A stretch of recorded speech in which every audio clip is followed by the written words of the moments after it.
Hi, I'm Jamie. And I'm Grace. And today we're going to show you how to buy some Halloween costumes. Let's go.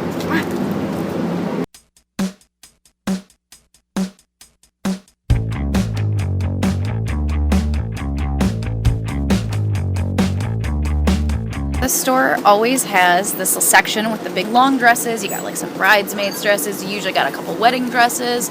So that's kind of where I like to check when I'm looking for something big and extravagant or hilarious. This is one of my favorite thrift stores, but they have no try-on rooms. There's no fitting rooms. So I always wear leggings so I can slip things on over it, and like a close-fitting tank top so I can put stuff over really easily to try it on. Yeah, you're definitely going to have to do that because none of these places ever have a fitting. Never buy expensive store costumes again. You can go to the thrift store, you find kids' costumes of all shapes and sizes for really cheap. And also, there's always the potential for stained wedding dresses. It could be a blood stain. Real simple black torn up dress. It could be Elvira, it could be a witch. This could really be the base for a lot of things. Oh yeah. You could go as Zeke the plumber. Do you guys remember Salute Your Shorts? You could totally go as Zeke the plumber. I just ordered a nude bodysuit actually off Amazon.com, a nude unitard. I will be flipping my hair upside down and spraying it till it stands straight up. I'm going to be a treasure troll. Shut up! That's amazing. Do you want to use my Dolly Parton boobs as butt? I think this used to be my mom's. It could have been. Or my English teacher's. I think that was my English teacher's. Yeah, I do. I know, like a side ponytail. You'd have to do like the Somebody hair. spent time on this. This is handmade. I mean, it's cool. I like the spiders. They're pretty creepy looking, actually. But, pretty fantastic. It's pretty great. Here's the truth about that coat, too. You know how little boys especially, they hold on to their Halloween costumes?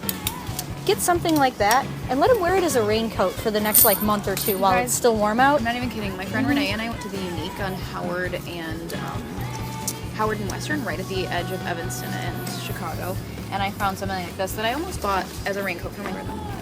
All right, this is a little bit thick guy in a little coat, but you're doing it. You're totally pulling that off.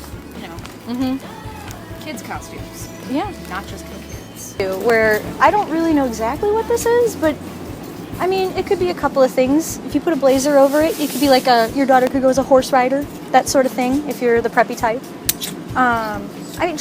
it's not limited to just costume. You can use things that you'd normally wear, like this Star Wars hoodie. I would normally wear this, and that's key too. If you can find a costume or a piece of a costume that you can wear again, then you've really, really scored. The key is patience. You're not going to come in and just immediately find what you're looking for. You really have to search. Everything's color-coded, which makes it a little bit easier, but you still can't just come in and find it right off the rack. And the other rule that we usually have is if you come into a thrift store with something specific in mind, you are definitely not going to find it. You want to be open-minded and give yourself, a few hours. If you have something very specific in mind, you're going to have to pay a certain price to get that. If you're open-minded and you give yourself a couple hours to just look through everything, mess around, have fun. It's more fun in a group with people.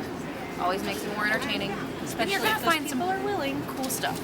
The thrift stores are always teaming with old Scout uniforms, so if you're an adult and you can fit into an old Scout uniform, you could go as like the Girl Scout who was selling the cookies and went down the wrong lane or something like that. Hello, I was the Ghoul Scout a few years ago. Oh yeah, I forgot about that. I found a big green thing, I turned it into a Girl Scout costume, sewed a couple fake patches on it, and then also wadded up a bunch of torn up scraps, put them in some pantyhose and soaked them in red. So I had fake intestines coming out. That was pretty awesome. I can't believe you didn't win first place. That was bullshit.